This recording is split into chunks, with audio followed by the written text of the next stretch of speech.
આ ફોકસમાં નીરજ, શરૂઆત આપણે સેક્ટરથી જ કરશું. તો વેલ્થ મેનેજમેન્ટ કંપનીઓ પર જેફરસે પોતાનો મત જાહેર કર્યો છે. તેમણે 361 માટે તેમને ખરીદારીની સલાહ આપી છે.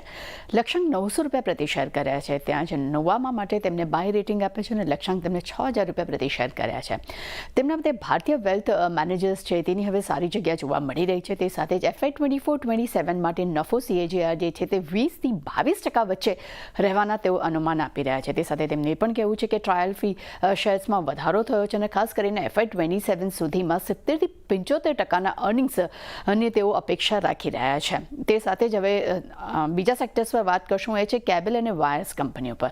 ત્યાં જ HSBCએ પોતાનો મત જાહેર કર્યો છે. તેમને પોલીકેબ્સ માટે તેમને બાય રેટિંગ આપે છે. લક્ષ્યાંક વધારીને તેમને ₹5870 પ્રતિ શેર કર્યા છે. KEI ઇન્ડસ્ટ્રીઝ માટે તેમને બાય રેટિંગ આપે છે. અહીંયા લક્ષ્યાંક તેમને ₹3850 પ્રતિ શેર કર્યા છે. RR કેબલ માટે પણ ખરીદારીની સલાહ આપવામાં આવી છે અને લક્ષ્યાંક જે છે તે ₹1800 પ્રતિ શેર કર્યા છે. તેમના મતે મધ્યગાળામાં આવક ગ્રોથ જે છે તે મજબૂત રહેવાની તેઓ અપેક્ષા રાખી રહ્યા છે.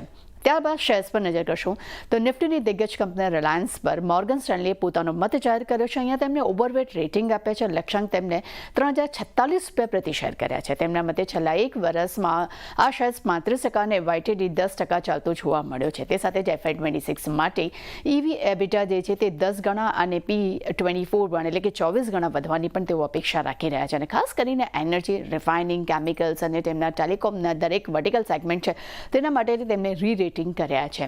ત્યારબાદ મારુતિ સુઝુકી પર મોર્ગન સ્ટેનલીનો મત જાણશું.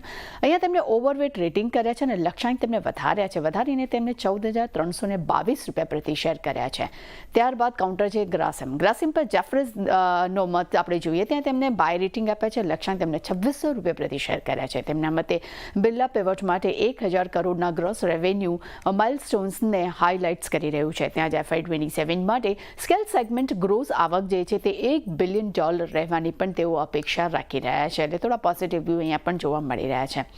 કોનકોર પર મોતીલાલ ઓસવાલનો મત જાણશું. તેમના મતે પણ ખરીદારીની સલાહ છે. લક્ષ્યાંક તેમને ₹1120 પ્રતિ શેર કર્યા છે. તેમના મતે કંપની ડેડિકેટેડ ફ્રેટ કોરિડોરથી એક સીધો ફાયદો કંપનીને થયો છે. તે સાથે જ FY 24-26માં બેલેન્ડેડ વોલ્યુમમાં 10% CAGRની અપેક્ષા પણ રાખી રહ્યા છે. અને ખાસ કરીને તેમના LLF પ્રોવિઝનિંગમાં સ્પષ્ટતાને બાદ FY 24-26 માટે EBITDA માર્જિન 25% પર રહી શકે તેવી પણ અપેક્ષાઓ આવી રહી છે.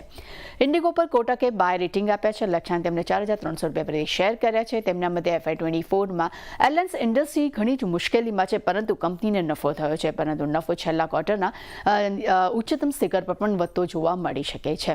ત્યારબાદ બંધન બેંક પર GSનો મત જાણશો. તો અહીંયા રેટિંગ તેમને ડાઉનગ્રેડથી ન્યુટ્રલ કર્યા છે. લક્ષ્યાંક તેમને ₹211 પ્રતિ શેર કર્યા છે. તેમના મતે FY 24-25-26 માટે લોન ગ્રોથ જે છે તે 560 બેસિસથી 590 બેસિસ પોઈન્ટ રહેવાની તેઓ અપેક્ષા રાખી રહ્યા છે. અને છેલ્લા કાઉન્ટર પર નજર કરી લઈએ તો એક્સાઇડ પર કોટકે વેચવાલીની સલાહ આપી છે. લક્ષ્યાંક તેમને ₹270 પ્રતિ શેર કર્યા છે. તેમના મતે હિન્ડોય અને કિયા સાથે EV માટે LFP બેટરી સપ્લાય માટે તેમને MOU કર્યા છે, જેમાં કંપનીના સ્થાનિક માર્કેટમાં ફર્સ્ટ મૂવર્સ એડવાન્ટેજ કંપનીને મળી શકે છે. સાથે પરંતુ તેમનું એ પણ કહેવું છે કે વેલ્યુએશન થોડા મોંઘા હોવાને કારણે તેઓ અહીંયા સેલ રેટિંગ આપી રહ્યા છે. એટલે નીરજ, આ બધા જ કાઉન્ટર્સ છે જેના પર બ્રોકરેજ રિપોર્ટ જાહેર થયા છે, જેના પર આજે આપણને સારી એવી એક્શન જોવા મળી શકે છે.